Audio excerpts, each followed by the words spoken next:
لا حول ولا قوة إلا بالله العلي العظيم. أعوذ بالله من الشيطان اللعين الرجيم. بسم الله الرحمن الرحيم. رب اشرح لي صدري ويسر لي أمري واحلل عقدة من لساني يفقهوا قولي. اللهم صل على محمد وآل محمد وعجل فرجهم. السلام علیکم ورحمۃ اللہ وبرکاتہ. خانہ عزیز، انشاءاللہ کہ آپ سب خیریت سے ہوں گی.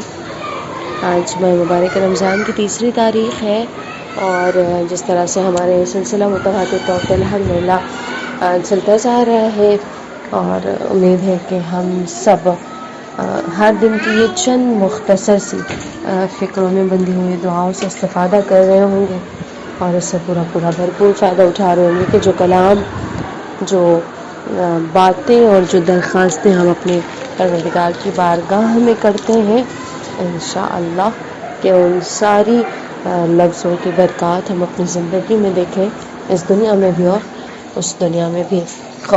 آج اپنی تیسرے دن کی دعا کی طرف ہم بڑھتے ہیں کہ یہاں پر جو آج کے دن کی دعا ہے وہ کچھ بسم اللہ الرحمن الرحیم. اللہم ارزقنی فیہ الذہن والتنبیہ وباعدنی فیہ من الصفاحة والتمویہ واجعل لی نصیبا من کل خیرۃ انزل فیہ بجودک یا اجود الاجودین.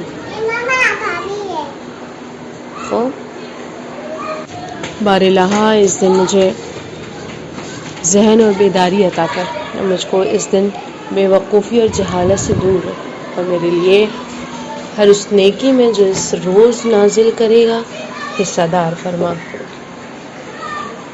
تجھے تیری بخشش کا واسطہ اے بڑے جود و بخشش والے. آج کے دن کی دعا ہے. کچھ اہم نکات اس دعا کے فقروں سے نکلتے ہیں کہ سب سے پہلا یہ کہ ذہانت و بیداری، بے وقوفی اور جہالت، گمراہی سے دوری کی، آج کے دن نازل ہونے والی تمام نیکیوں میں حصہ دار ہونے کی. پہلا فقرہ کہ جس کی ہم نے یہاں پہ تلاوت کی، اللہم ارزقنی فیہ الذہن والتنبیہ.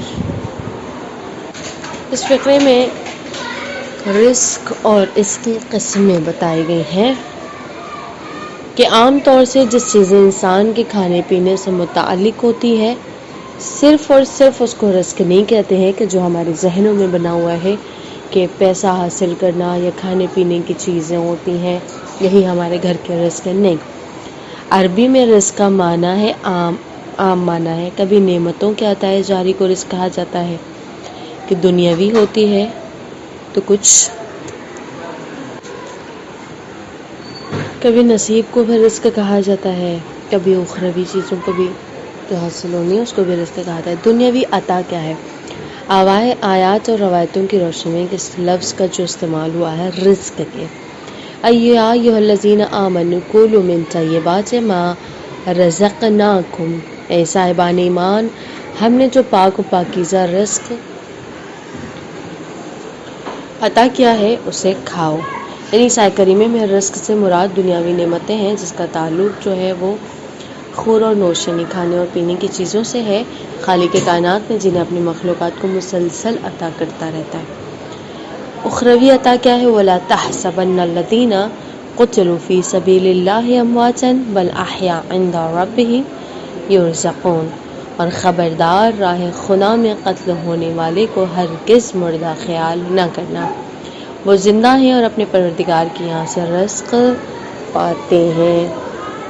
عیسیٰ کریمہ میں رزق سے مراد نعمتوں کا عطا ہے کہ جن کا تعلق آخرت سے ہے، دنیا سے نہیں ہے، لیکن وہ بھی کیا ہے؟ رزق کہلاتا ہے. نصیب اور قسمت کیا ہے؟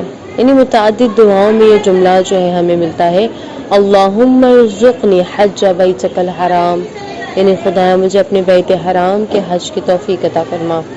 یعنی حج بیت مجھے نصیب فرما. یہ حقیقت حج بیت اللہ وہ عظیم نعمت ہے جو اس ماہ مبارک کے شعبۂ قدر میں بندے کی قسمت میں تقدیر میں لکھی جاتی ہے. ذہن و تنبیہ کسے کہتے ہیں؟ یعنی ذہن و تنبیہ جو لفظ دعا میں استعمال ہوا ہے، اسے کیا مراد ہے کہ خالق کی وہ نعمت ہے کہ جسے بندہ آج کے دن اپنے لیے نصیب ہونے کی دعا مانگ رہا ہے، ذہن یعنی فہم یعنی سمجھنا، درک کرنا، یہ وہ رزق ہے جس کے ذریعے انسان مطالب کو سمجھتا ہے، یاد رکھتا ہے، اور اگر یہ نہ ہو تو انسان کچھ بھی حفظ نہ کر پائے. جیسے کہ پہلی تاریخ کے دعا میں جس کا ذکر ہو چکا ہے، قلبی بیداری، اور اس کی جو ضد ہے، اس کا جو اپوزٹ ہے، غفلت ہے، اور تنبیہ کو یقظہ بھی کہا جاتا ہے.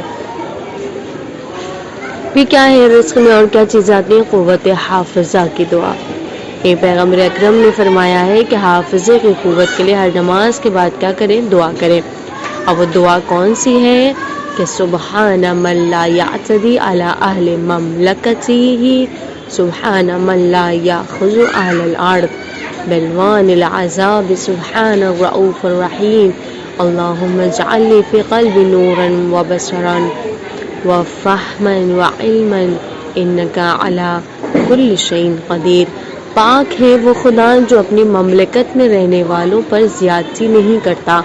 پاک ہے وہ خدا جو اہل زمین کی طرح طرح کے عذاب سے گرفت نہیں کرتا. پاک ہے وہ خدا جو مہربان رحم کرنے والا ہے. اے معبود، میرے قلب میں ذہین و فہیم کو عربی میں کیس بھی کہتے ہیں، اور یہ لفظ متعدد یعنی بہت ساری روایتوں میں آیا ہے کہ جس طرح سے امیر المومنین علیہ السلام فرماتے ہیں، الکیس من احیا فضائلہ وامات رذائلہ بقمعہ شہواتہ وہواہ. چالاک اور ہوشیار وہ ہے جس نے اپنی فضیلتوں کو زندہ رکھا اور اپنی بری صفتوں کو شہوت و خواہشات نفس کے قلع کما کے ذریعے ختم کر دیا. حقیقت میں وہی انسان چالاک و ہوشیار ہے جس نے اپنے اندر موجود فضیلتوں کو زندہ رکھا. اول وقت میں کیا کری؟ نماز پڑھی. اچھی صفت ہے، کسی میں یہ وہ اگر یہ صفت پائی جاتی ہے، باقی ہے، یعنی ہمیشہ کوشش کرے کہ اچھی صفت باقی رہے اور اس سے ختم نہ ہونے پائے کہ واقعاً اول وقت کی نماز کی جو ضمانتیں ہیں کہ علماء کرام نے خود اپنے گردن پہ اس کی ضمانت لی ہے کہ اگر کوئی دنیا و آخرت کی فلاح چاہتا ہے، کامیابی چاہتا ہے، تو وہ کیا کرے؟ اول وقت نماز پڑھنے کی کوشش کرے. دوسرا فقرہ جو ہم یہاں پر پڑھتے ہیں، وبا ادنی فیہ من السفاہۃ والتمویہ. سفاہت حماقت اور بے وقوفی کو کہتے ہیں کہ اس کے جو اپوزٹ ہے وہ ہے حکمت، یعنی حکمت کا اپوزٹ ہے سفاہت یعنی بے وقوفی. تمویہ یعنی کسی بھی چیز کو اس کی حقیقت کے برخلاف دکھانے کو تمویہ کہتے ہیں. گویا حق کو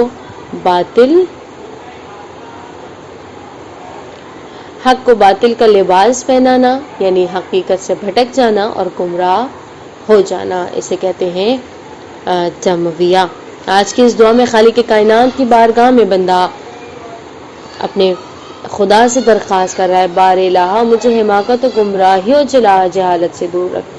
جتنی چیزیں خلاف حکمت و حقیقت ہیں وہ سب کے سب حماقت و گمراہی پر مبنی ہے. فضول گفتگو کرنا حماقت ہے، غیبت کرنا حماقت ہے، فضول کاموں میں خود کو مصروف رکھنا حماقت ہے. یعنی تمام چیزوں سے انسان جو ہے وہ ساری حماقتوں سے اگر وہ حماقتوں میں پڑ جائے تو یاد خدا سے غافل ہو جاتا اور نیک کاموں کو انجام دینے سے کیا ہو جاتا ہے؟ محروم ہو جاتا ہے.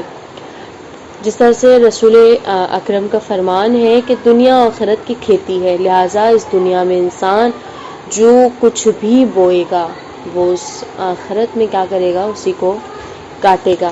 یعنی جو کچھ عمل وہ اس دنیا میں انجام دے گا وہی اسے وہاں پر کام آنے والا ہے. وہی شخص جو ہے وہ چالاک ہے اور احمق اور بے وقوفی جو نہ کرے. کہنے جو لفظ صفاحت و تمویہ میں فرق کیا ہے؟ یعنی ایک صفاحت اور ایک جو ہے تمویہ جو کہلاتی ہے، تو فرق کیا ہے دونوں میں؟ یعنی اپنے برے کاموں سے بے خبر ہے کیونکہ وہ احمق اور بے وقوف ہے، لیکن جو شخص تمویہ کے مرض میں مبتلا ہے وہ اپنے برے کاموں کی حقیقت سے آگاہ اور باخبر ہے. اس کے باوجود انہیں اچھا اور نیک بنا کر پیش کرنے کی کوشش کرتا ہے، یعنی باطل امور پر حق کا لبادہ، یعنی جو کچھ بھی برائیاں ہیں اسے اچھائیوں میں دکھا کر انہیں اچھا اور نیک بنا کر پیش کرتا ہے۔ اسے کہتے ہیں مثلا کہ صفاحت، مثلا جو بھی اس مرض میں مبتلا ہیں، صفاحت کے مرض میں، تمویہ کے مرض میں، وہ اسی طرح کا کام انجام دیتا ہے۔ خوب، قرآن حدیث کی روشنی میں صفی اور احمق کون ہے؟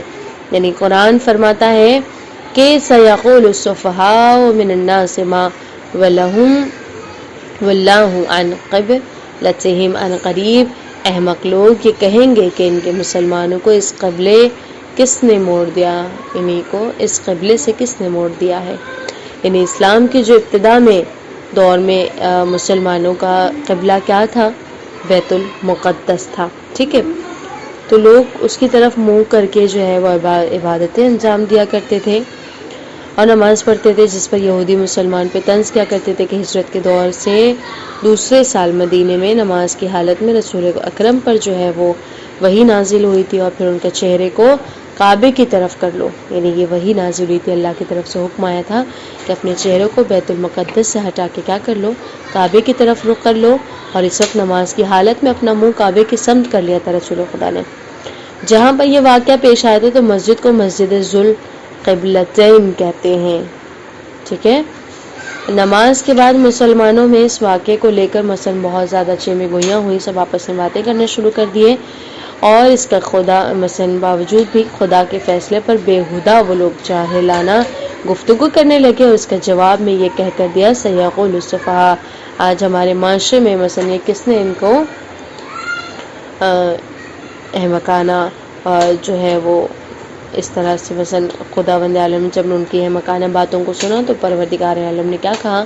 سَيَقُولُ السُّفَهَاءُ۔ ہمارے معاشرے میں ایسے بہت سارے لوگ ہیں جو شریعت کے مسلم احکام پر کیا کرتے ہیں؟ نکتہ چینی کرتے ہیں، چیمو گوئیاں کرتے ہیں، دین و شریعت کے قابل میں مثلا اپنے اندر ڈالنے کے بجائے کیا کرتے ہیں؟ اپنے آپ کو مثلا جو بھی ان کی خواہشات ہوتی ہیں وہ اس کو اس میں دین قرار دے کر، مطلب دین کو خود میں نہیں لاتے بلکہ خود کو دین میں ڈال دیتے ہیں، اور ایسے لوگوں کو قرآن کریم نے احمق کہا ہے۔ پیغمبر اکرم ارشاد فرماتے ہیں احمق الحمقاء من اتبع نفسہ ہوا، سب سے بڑا احمق وہ ہے جس نے اپنی نفسانی خواہشات کی پیروی کرتا ہے۔ خوب، تو یہ احمق لوگوں کی نشانیاں ہیں کہ احمق کون کون سے کام انجام دیتا ہے۔ اس کے بعد تیسرا فقرہ جو ہم یہاں پر پڑھتے ہیں وَجَعَلْ لِي نَصِيبًا مِّن كُلِّ خَيْرٍ تَنزِيلُ فِيهِ۔ خیر و شر کا معنی اور مفہوم یہاں پر کیا ہے؟ یہ جو لفظ خیر اور اس کا جو اپوزٹ ہے شر، کہ کیا معنی ہوتا ہے عربی میں؟ خیر اس چیز کو کہتے ہیں ہر کوئی جو چیز کو پسند کرے، ٹھیک ہے نا، اپنے لیے طلب کرتا ہے، مگر شرط کیا ہو کہ اس کی طلب سچی ہو، یعنی طلب فطری ہو، کیونکہ کبھی کبھی انسان جھوٹی اور غیر فطری طلب کے بنا پر کیا ہو جاتا ہے؟ ایک سراب کو آب حیات سمجھ کے، چشمہ سمجھ کر کیا کرتا ہے؟ آگے بڑھتا چلا جاتا ہے۔ ابو علی سینا نے بہت ہی اچھی جو ہے وہ یہاں پر وہ مثلا باتیں لکھی ہیں کہ اپنی کتاب میں، کہ اپنی کتاب شفا میں انہوں نے خیر کے یہی تعریف کی کہ خیر یعنی وہ چیز جس پہ ہر کسی کی رغبت ہوتی ہے، جیسے عقل، عدالت، عزت، شرافت وغیرہ، یعنی خیر کے مد مقابل کیا آتا ہے؟ شر۔ شر یعنی کسی بھی چیز میں اس کی ذاتی کمال کا نہ ہونا، ایسی صورت میں شر قدمی امر ہے۔ اس لیے علامہ طباطبائی فرماتے ہیں لیس الشر الا عدم الخیر، ایک وجود کا نام نہیں ہے، یعنی یہ کوئی وجود کا نام نہیں ہے بلکہ خیر کا نہ ہونا ہی کیا ہوتا ہے؟ شر ہوتا ہے، یعنی اگر خیر نہ ہوگی تو صرف شر ہوگی، ٹھیک ہے؟ اب جو ہے اس میں اگر صلاحیت استعداد موجود ہے خیر مثلا اس میں تو یعنی مطلق کے خیر کا نہ ہونا شر نہیں ہے، لہٰذا علامہ دوسری جگہ فرماتے ہیں ان النسبۃ بینہما نسبہ العدم والملکہ، خیر و شر کے درمیان ملکہ اور عدم، ملکہ کے نسبت ہے، یعنی ایک جانب وجود ہے تو دوسری جانب اسی وجود کا نہ ہونا، یعنی خیر ہوگی تو شر نہیں ہوگا، شر ہوگی تو خیر نہیں پائے۔ ایک تضاد چیزیں ہیں، دونوں میں سے ایک ہی کا ہونا ممکن ہے، جبکہ اسی میں وجود کے ہونے کی ظرفیت و صلاحیت پائی جاتی ہے، جیسے کہ علم و جہل، بینائی اور نابینائی، یعنی اگر ایک کوئی انسان ہے جس کو دکھائی دیتا ہے تو آپ کیا کہیں گے، اسے نابینا ہے؟ نہیں، اگر نابینا ہوگا تو بینا نہیں ہوگا، بینا ہوگا تو نابینا نہیں ہوگا، یعنی کہ ایسی تضاد چیزیں ہیں جس میں سے اگر کوئی ایک ہے تو دوسرے کا نہ ہونا جو ہے وہ لازمی ہو جاتا ہے۔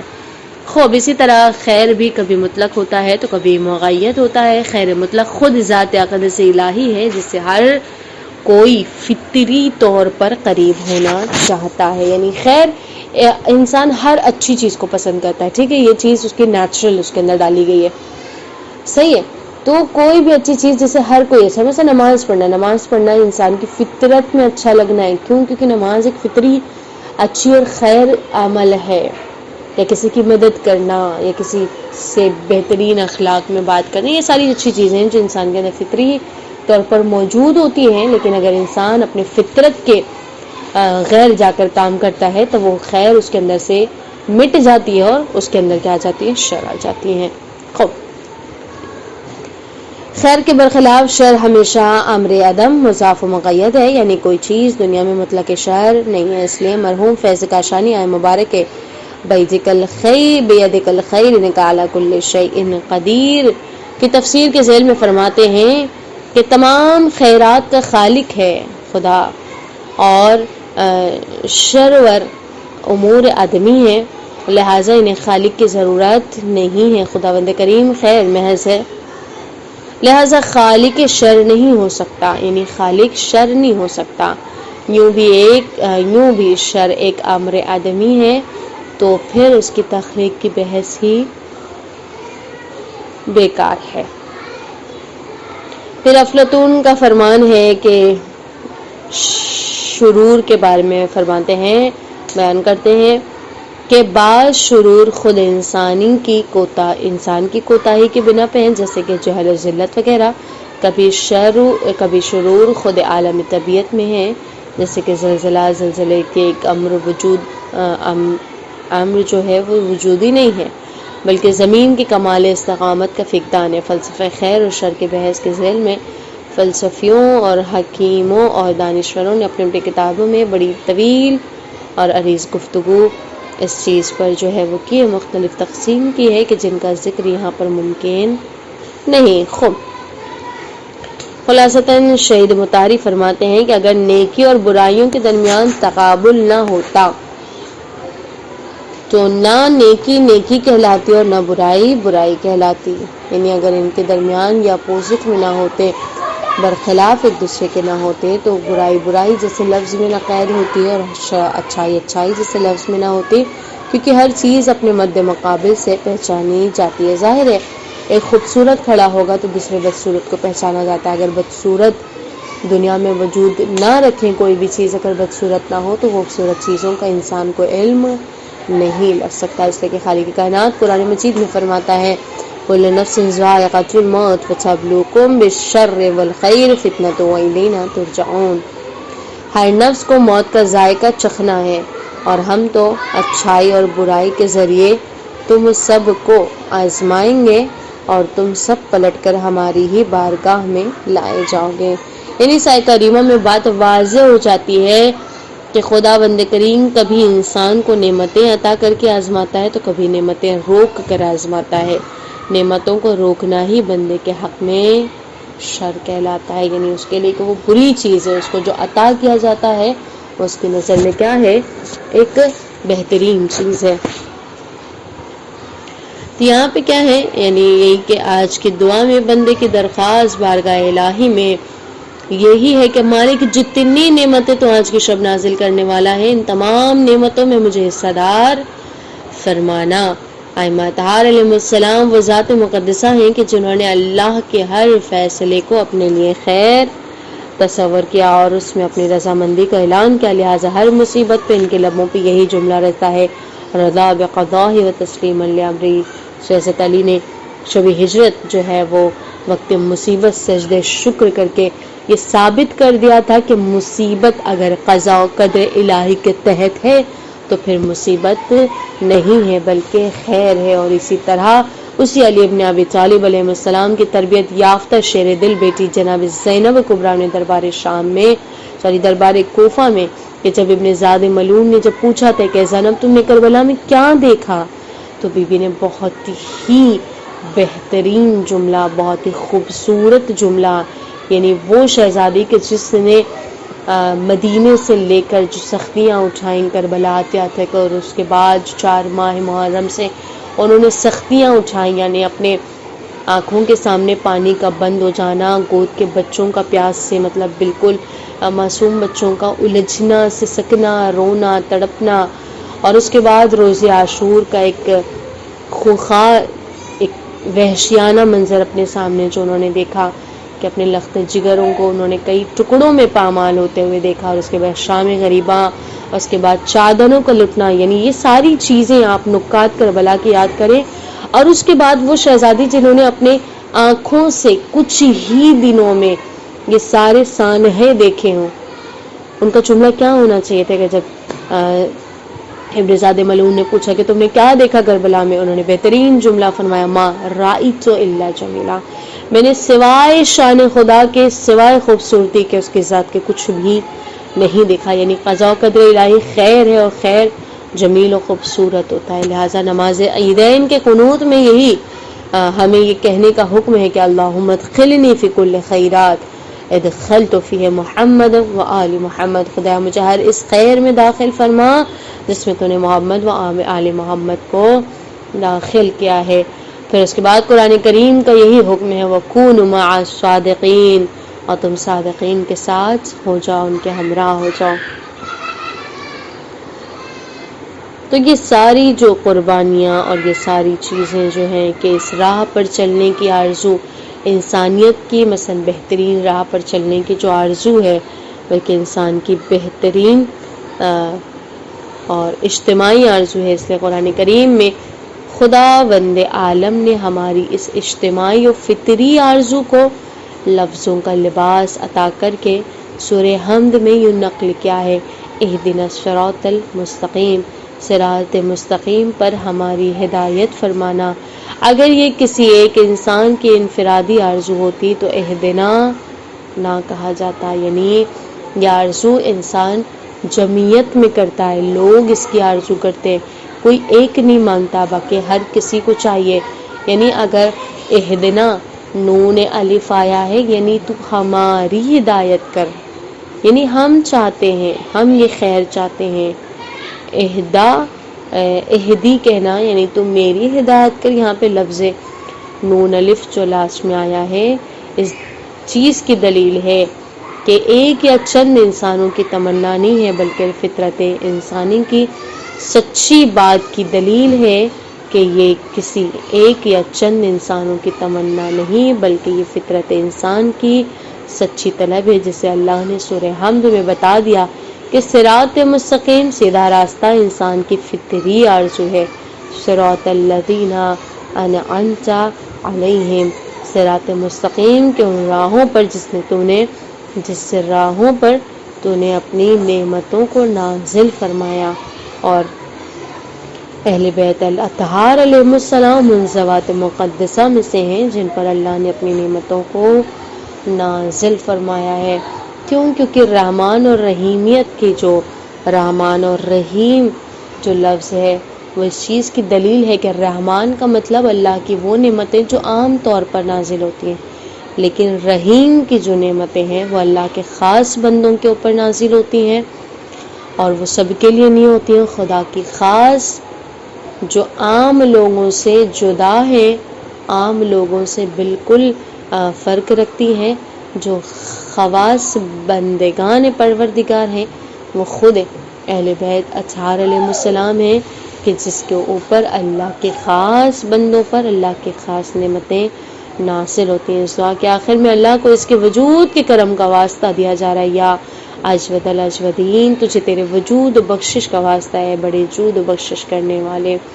چونکہ خدا میں طلب خیر کی درخواست، یعنی خدا اس دعا میں جو ہے وہ ہم کیا کرتے ہیں؟ خدا سے طلب خیر کی درخواست کرتے ہیں، یعنی ان نعمتوں اور بخشش کے متعلق دعا کرتے ہیں کہ لہٰذا جو اللہ کی صفت کا واسطہ ہم قرار دے رہے ہیں، جود کا انتخاب بھی اسی مناسبت سے ہے، یعنی حقیقی جواد خود خالق کائنات ہے، یعنی یہ وہ مثلاً بخشش ہے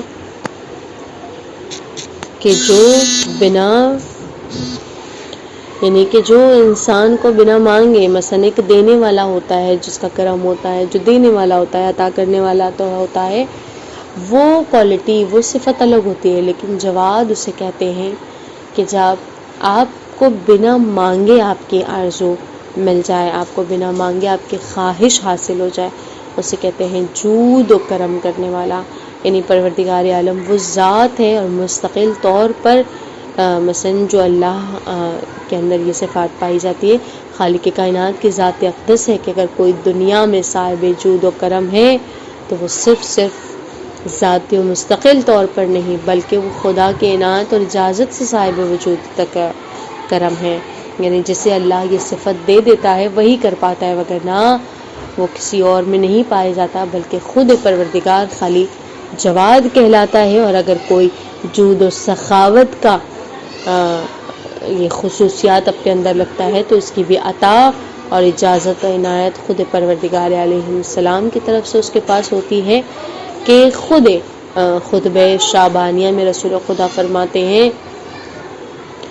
کہ الہی جود کو بسطہ عملی، بار الہ تیرے جود و سخاوت نے میری امید کو بڑھا دیا ہے، یعنی تو نے اتنا جو عطا کیا تو نے میری امیدوں کو بڑھا دیا۔ ظاہر سی بات ہے کہ جب انسان کو کسی ذات کی طرف سے بن مانگے ملتا ہے تو اس کی توقعات اس کی طرف اور بھی بڑھ جاتی ہیں، اور بھی اس کی امیدیں اس کی طرف وسیع ہونے لگتی ہیں، اور یہی جملہ دعائے حمزہ شمالی ابھی حمزہ میں بھی موجود ہے کہ امام سجاد اس دعا میں اس طرح فرماتے ہیں: خیر من سئلا و وجودا من عطا، اے بہترین ذات جس سے سوال کیا جائے اور بہترین عطا کرنے والے۔